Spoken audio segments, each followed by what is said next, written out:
Welcome to D&D Insights. My name is Highsight, and this is Dragons Never Cry. So we checked this game out once before, and while I did have some gripes with it, overall it was a very cool game, and I really did want to see more of it. And what I do like already is it actually has all my save data, so we can probably pick up right where we left off. But we're not going to pick up right where we left off, because instead, we're going to try to check it out from the player experience from the very beginning, which it looks like maybe I am at the very beginning right now, and see where that leads us. Now, before I commented on the controls and how they were a little tricky to get down, and so far I'm not seeing too much change in that. Basically, if you wanted to move or fire your dragon, I guess you could say, oh, shoot those stumps. Use none to shoot those things. Okay, I'll try. I want to use something other than none, hopefully. But anyway, if you wanted to move or fire, you have to actually use the same button. It's not left well, actually, I guess right mouse click does actually fire. But you'll also sometimes fire with left mouse click, which ends up meaning there's a little bit of a disconnect right there, isn't there? There's a little bit of a, hey, why am I firing all of a sudden when I'm trying to move? You know, if I accidentally click on the wrong thing. Well, let's go ahead and move along. Now, WASD, look, a river. You can't swim, remember? Yeah, I'll be careful. Now, we should remember, WASD currently is not utilized in any way to move around, which I still think is kind of a total waste. It seems like this would be such a good opportunity to have like WASD to move around, maybe a spacebar to dodge roll or something. You can currently middle mouse click to do this melee attack, which it looks cool, but it's not super effective. Now, I'm trying to back away so I can just kind of maybe hit him with the tail. See, he dodge rolls. Alright, let's see. Yeah, again, the controls are probably the toughest part of this game right now, but fortunately this game does support a controller, so I am going to switch to that right now. We're going to try that instead. I think the mouse and keyboard still does need a little bit of work, but actually the controller is substantially better because we have the ability to move and fire at the same time, and this makes the controller basically a necessity because you can't really move and fire at the same time with the mouse, as you guys saw before. If you're using the mouse, you have to move and then stop to fire. You can try to like hold down the left mouse button and move around, but you can't really strafe. And I find my character's getting caught on a few things. But yeah, I feel like WASD would probably fix that problem very, very handedly. So look at that. We found a treasure chest and actually unlocked an enemy. Now, fortunately, the controls for the analog are wonderful. The controls for the actual controller are pretty damn good, honestly, because it's exactly what you'd expect. It's a twin-stick shooter. You got your right analog stick. You got that in order to fire. Left analog stick to move around. It all works quite nice. What about melee? Melee is square. There it is. But let's keep moving along. I still do enjoy the debris here that's just kind of going wherever it wants, and it looks like there might be a secret here, but maybe not. See that right there? You see how you have that little opening right there? I kind of thought maybe I could move under the tree, but the tree is actually a complete solid. So you can't really move under these trees, right? A bit of a waste, but you can actually see they're kind of giant circles. It'd be pretty cool if you could kind of move under the tree and get a little cover or something, and that'd be a good way to hide things too, because like you wouldn't think there'd be a collision box here, but there is. Let's move along through the bridge, very carefully, as dragons can't swim. Alright, let's do this. So now we got some bigger zombie rabbits. I can appreciate that. Already I'm seeing many more enemies being thrown at me at the start of this game from the last time we saw it, and that was a huge thing for me, was the engagement of the player. Before, I really didn't feel much engagement, but now I'm feeling like there's definitely a lot more coming at me at the beginning, there's a lot more to fight, and it feels much more engaging in that sense. And did he just get back up for a second time, or did he just spawn from the same place the last guy did? I don't know, let's find out. Now, unfortunately, the engagement only goes so far, because we're also still constantly attacking this guy, right? Like, it's not really a challenge to do what I'm doing right here. It doesn't necessarily have to be a huge challenge yet. This is mostly just getting a feel for the controls and everything. But I am starting to wonder now, are these infinite spawns? Because they keep spawning from the same place, you know? I can't tell if they're infinite spawns and I should just be moving on, or if I want to fight them all. Because I do know you get scored at the end based on how many enemies you kill. So at least in the past, you definitely want to kill everybody to try to get the biggest score you could, and that would allow you to unlock different things like this sweet Hawaiian shirt I am currently wearing. Yes, the health bar definitely does look improved. Yeah, overall, so far, the game is definitely feeling better than it did last time. But I'm starting to think these guys are infinite, right? I'm starting to definitely think these guys are infinite. I will say the shooting just feels way better this time around, though. I remember last time I was having a lot of trouble aiming at the target that I was trying to hit, but this time it seems like all my targets are going spot on, exactly where I want them to. So it looks like they did finally end after a while. Let's go ahead and grab this right here. Now, this was another aspect of the game. Actual puzzles where you move things around. And I'm glad to see that's still here. You can actually make a lot of cool puzzles with that, can't you? That seems just a little out of place, though, doesn't it? Hang on, let's let it go again. I'm not entirely sure why an electronic pylon or electric pylon exists there. Seems a little out of character, doesn't it? So, it definitely did not look like it was... it didn't look like those enemies were going to end over there, but they did end, right? So, maybe one thing you can do to try to help that is either spawn more in at the same time, or better yet, just don't have them keep spawning in the same place. Because if they're spawning in the same place, I figure, well, that must be a spawn point, right? That must be an infinite spawning spawn point. Ah, now this is new. I don't recall any kind of toxic areas before. Uh-oh. It's getting a little stuck here. I can't seem to pull back like I want to. Let's try from here, maybe? There we go. So it looks like the moving mechanics are still a little rough around the edges. Whoa. Whoops. Okay. Apparently you don't want to try shooting while you use that. Is there anything hidden over here, though? A little more toxic stuff. 2 coins. What I do enjoy is it seems like there are some triggers, right? If you grab coins, every now and then it looks like that actually spawns an enemy or two around you. And I do like that. That kind of engages you more on your way back, you know what I'm saying? If you're going to have to backtrack, like I just came here in this secret area, so I'm going to have to backtrack to some degree, at least you're giving me something to fight on the way back, something to help engage me. You know what I'm saying? Now, earlier I did write a blog post today about having your player acknowledged for their achievements. And I'm not talking about achievement unlocked, yay, you get a gamer score. I'm talking about in the game itself, acknowledgement of their achievements. And one thing I do want to point out that this game does really well in that sense, and I think it's best to show it off when I actually complete the level, is, as I mentioned before, you get stars based on how well you did in the level. And those stars are actually something you can utilize to buy different costumes for your character. And I really do dig that. I dig the idea of rewarding me in such a way that I can actually get something out of it. Nice.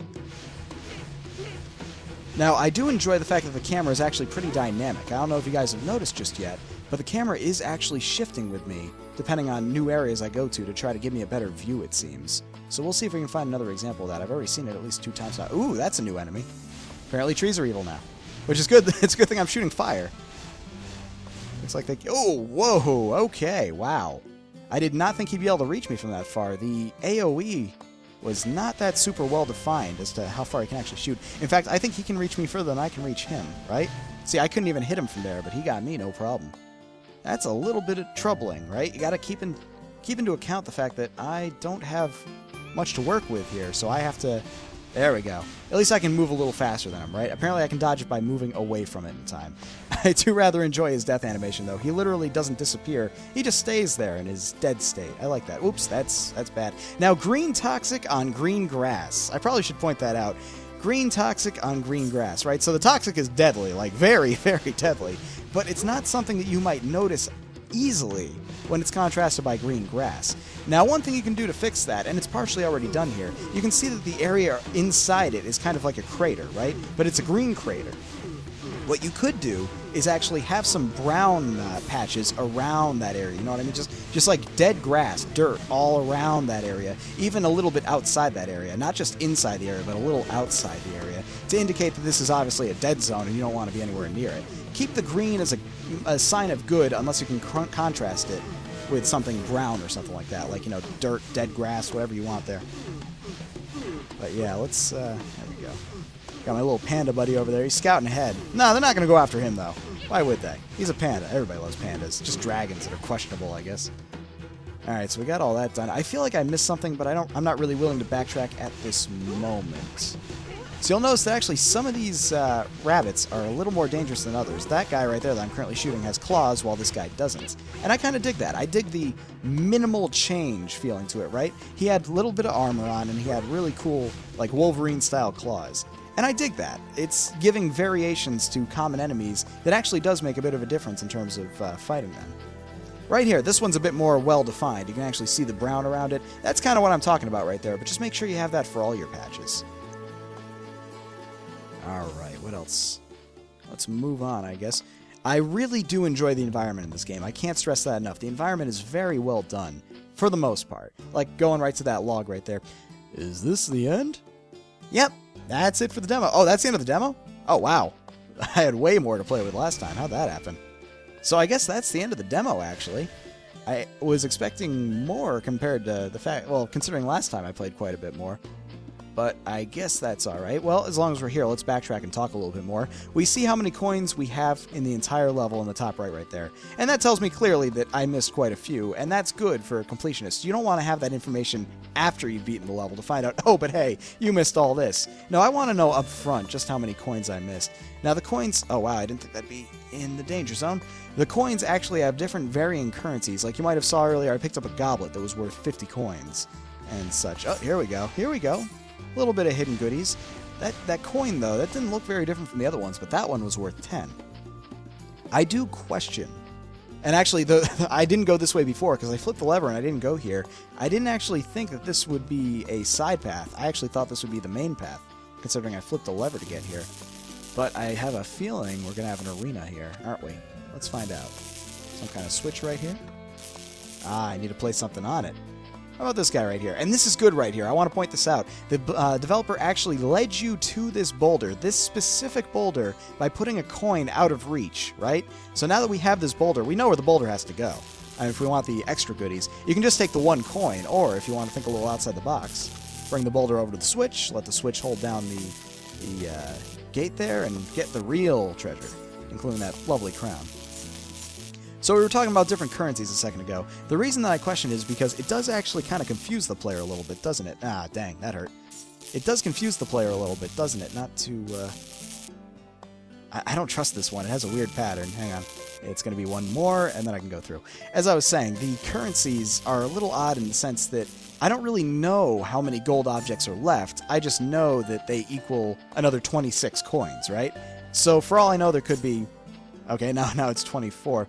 For all I know now, it could be another 12 items. It could be another 26 items. It could be one that's worth 20 and then 2 that are worth 3. And that makes it a little tricky to kind of gauge just how much you're missing. You know what I mean?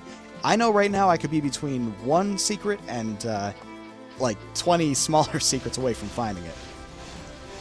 And what's really weird is this trunk was destroyable another time. Aha! What have we here? Might this be the big secret? So how much is this worth? That one's worth 10. And there's a little one over here worth probably 2. Yep. So there's 12 left. There's probably another 10 and a 2 hidden somewhere. But you see what I'm doing? I'm questioning here. I'm not entirely sure how much I have left to find. And I know I can't go that way. Let's go this way instead. So that's a little troublesome for the player in that one sense, as you're not always entirely sure just how big of a secret you're looking for. And that could just be cleared up by, well...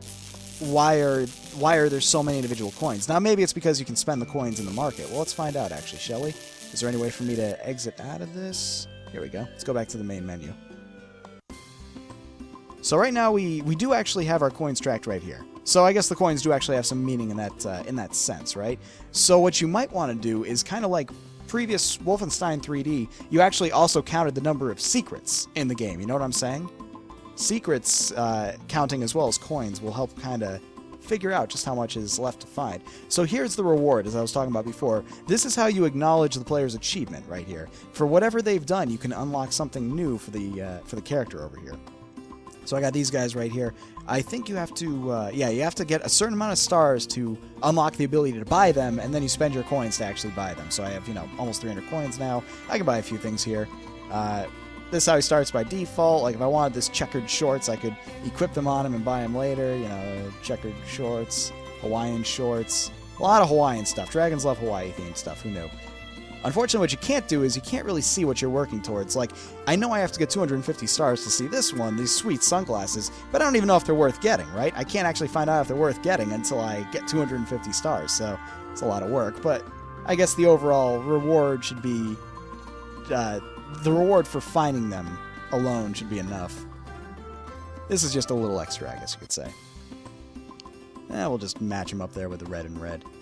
But it looks like that's all we have to check out right now for Dragons Never Cry. I will say that the game definitely feels way better this time than it did last time in terms of player engagement, in terms of controls, absolutely, at least the controller controls, but not so much the mouse and keyboard. Those still need work, and I swear WASD would be the best way to go about that. I think that'd be a huge improvement. If it was WASD to move around, click to attack, and, you can move your mouse to kind of drag things, all that kind of stuff.